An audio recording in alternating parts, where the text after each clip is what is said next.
ওসমান হাদি হত্যাকাণ্ডে জড়িতদের বিচার না হওয়া পর্যন্ত লাগাতার কর্মসূচি ঘোষণা করেছে ইনকিলাব মঞ্চ। এই বিষয়ে আরো জানাতে শাহবাগ থেকে যুক্ত হচ্ছেন আমাদের সহকর্মী রাজু মাহমুদ।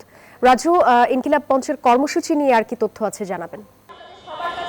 ধন্যবাদ সাদিয়া। আপনি জানেন যে গতকাল শুক্রবার জুমার নামাজের পর থেকে ইনকিলাব মঞ্চ হাদি হত্যার বিচারের দাবিতে শাহবাগ অবরোধ করে তারা এখানে অবস্থান কর্মসূচি চালিয়ে যাচ্ছে।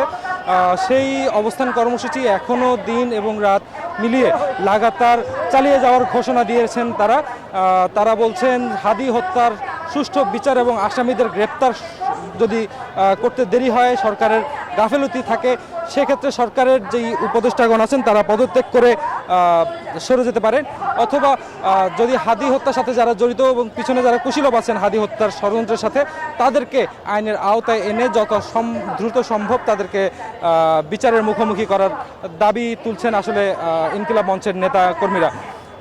এই অবস্থান কর্মসূচি আমরা গতকালকে যা দেখেছিলাম, এখানে জনসমাগম একটা ছিল, আজকে আসলে জনসমাগম অনেক বেশি।